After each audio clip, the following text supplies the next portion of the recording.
Good morning.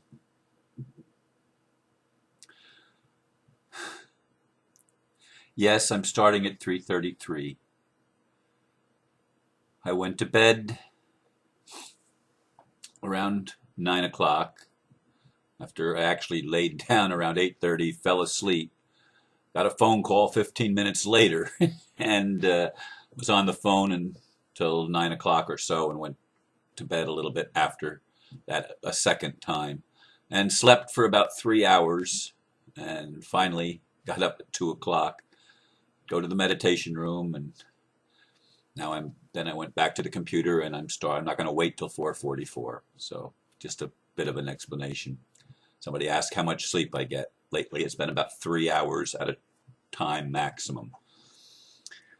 The title for today is OPPT, CVACs, CVACs, ACS, ellipsis, and a little child shall lead them.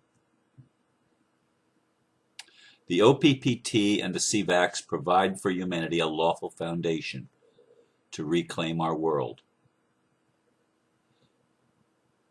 But to establish peace on earth, we need more. We need to get in touch with that innocent child that lives within each of us. This place of innocence, also known as the divine child, before the wounding, before the shame and guilt were instilled, before the manipulation of our culture, before the defense mechanisms were learned, before we became rational, must be rediscovered. It is from that forgotten part of ourselves that we can co-create the healthy relationships that are the bedrock of a healthy society. No amount of legal and rational framework alone, and no amount of spiritual practices alone, can provide the inner transformation necessary to take us where we are going. If we really want to experience heaven on earth, that place where the lion shall lay down with the lamb, the way is given, and a little child shall lead them. Even I was missing this important piece of the puzzle. I'm probably not the only one.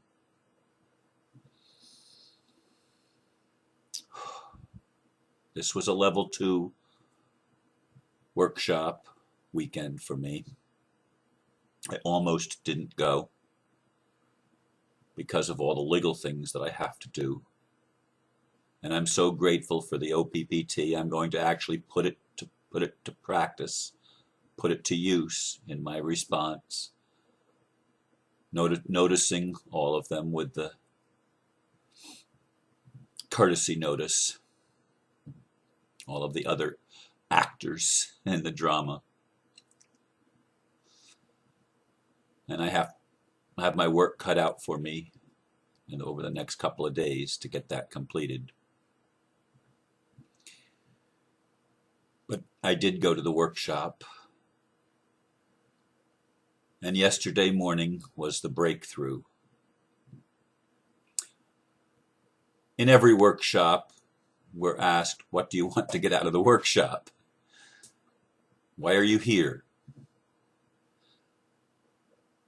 And I put down as one of the things that I wanted to get out of it was insight, or insights, and I certainly got them.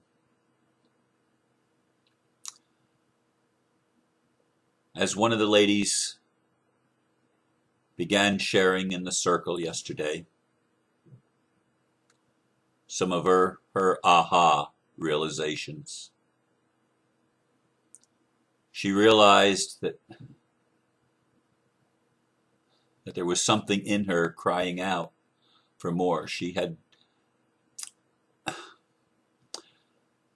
I'm going to take a chance. I'm going to say something about her.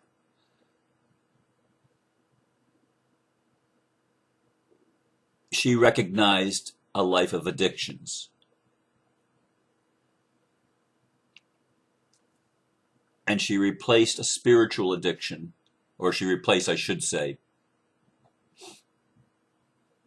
a substance addiction with a spiritual addiction, but it was still an addiction. And with tears in her eyes, she shared how she had lost that innocent place within herself, and how even her spirituality became an escape, just another addiction to not get in touch with that innocent part of herself.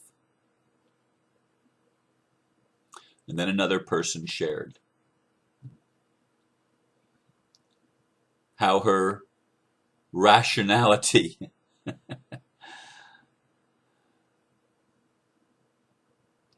hid the inner child.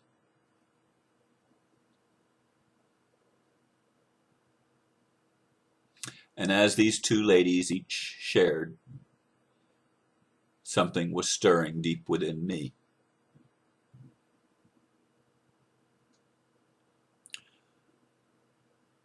And I spoke next, I believe. Maybe not, but that's what I recall in this moment. And when it was my turn to speak, emotions, feelings kept welling up within me. And the only words that would come to me is, me too. Because I realized that with all of my spiritual practices, with all of my study, with all of my desire to create a good relationship with a significant other, and to create a world that would work for everybody, and to manifest the kingdom of heaven on earth, I realized in that moment that with all of this, I still didn't know how.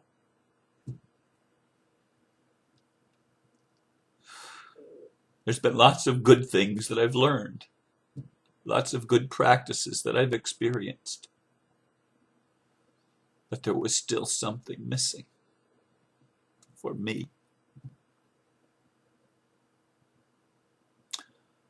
Margie, the workshop leader, said that a little child shall lead them as her favorite verse from the teachings of Jesus. And I was thinking to myself, that's in the Old Testament. Indeed, it's in Isaiah 11, talking about the Messiah, the branch from Jesse, the throne of David. Those of you that know the Bible know what I'm talking about. But the Messiah is something that's in us. It's not something that's outside of us. It's something that's in us. It is the divine essence of who we are. It is the innocent place that has never lost its connection to God, to creation, to Creator. It has always been connected, and it has always been within us, and it will always be so. But as humans, we come in forgetting, or we come in not being able to communicate what we remember from the other side. And by the time we learn how to communicate, we've forgotten that we're connected to love and that we are love. And our parents and our culture train out of us that connection. You don't really see those invisible friends. You don't really see those colors. You don't really hear those voices. You're just imagining that. It's not real. And we begin to forget. We're told that the spiritual connection, the connection our inner child had at the very beginning, wasn't true, wasn't real, wasn't to be relied upon. And we replaced it with ideas that negated and invalidated who we were. And we forgot that we were part of God. Every one of us did that, I believe. I don't know of any exceptions. And because we forgot, we began to get hurt and to hurt others. And we developed a whole line of defense mechanisms, a whole series of ways to deal with the world that wasn't safe to be innocent, where the innocence was abused. Yeah, we've all been victims of child abuse, but it's been part of the process, hasn't it? Hasn't it been? Come on, tell the truth. You say, I don't want to be a victim. We've all been victims of our own creations and of our group creation, our collective creation called humanity, called the human experience. We made ourselves victims and victimizers. I want a new world. And I know it takes relationships. I've shared about relationships before. And I had the aha moment from that innocence within me. And I realized the pattern of me trying to create a relationship. And so much of it was fear-based. Not coming from a place of innocence, but coming from a place of feeling the need to protect myself so that I wouldn't get it wrong again, so that I wouldn't screw it up.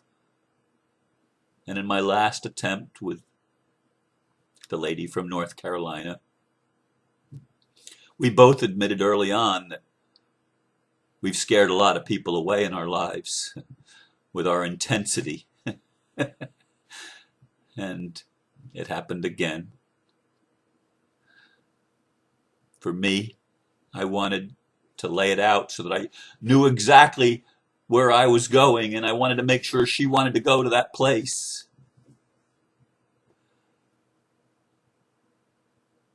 And I was trying to create a relationship without doing it from the only part that a relationship can be truly created, a place of innocence, a place of discovery, a place of playfulness, without all of the requirements that we want to install at the beginning, or I wanted to install at the beginning, so that I wouldn't get hurt again. But I got hurt again, didn't I? Because relationships are like each human life. It starts with conception and the embryonic innocence, and then at the birth, still in innocence, still connected but not able to communicate, not able to rationalize, just pure innocence, pure love, pure dependence. And we don't like that, do we?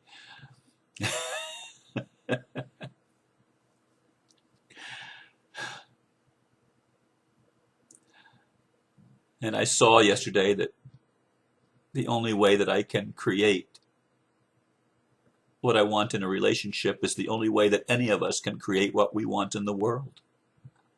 We must do it from that place of innocence and let that little child lead us. Now I know Paul wrote in the New Testament, when I was a child, I thought as a child, I spoke as a child, and when I became a man, I put away childish things.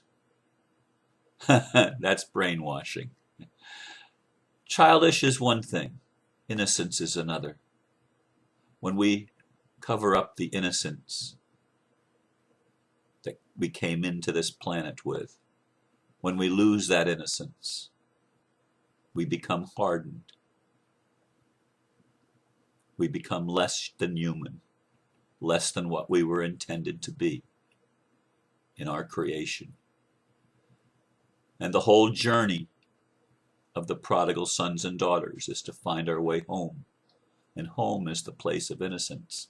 The Messiah is the place of innocence that's within each of us. It's the only way we can create healthy relationships with ourselves, with others, and with the community at large. Without finding that place of innocence, we become like a sounding brass and a tinkling cymbal, making a whole lot of noise, but not really going anywhere. Because only love can bring us home. And love is who we are, what we are, where we're going, where we came from. Love is all that's real. As the Beatles said, love is all you need, or all you need is love. It's really true when we understand the love that it's talking about. Yeah. I heard my two sisters. They're not sisters in the family sense, but in the spiritual sense, they were my sisters. One less than half my age, the one that started it, gaining the insight that broke open the whole workshop and took us all to a different place where there was a healing going on, a deep healing. I don't know yet what I'm going to do with all of this newfound stuff, and I don't have to know. That's one of the beauties of level 2 workshops. We never know what it's going to produce because it's always produced spontaneously. All we have to do is put ourselves in the place of an environment where we are willing to love each other and allow each other to be real, to be authentic, to be genuine. And sometimes we learn that by trying to be forced not to be real and not to be authentic and genuine. And then we realize, hey, wait a minute, what am I doing? Aha moments.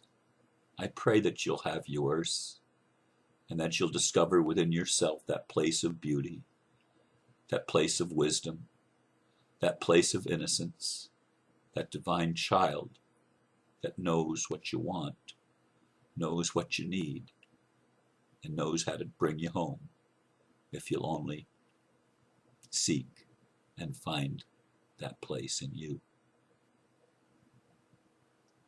We have in front of us the opportunity to create a whole new world. And a little child, our own little child, shall lead us. Thank you for listening. Namaste.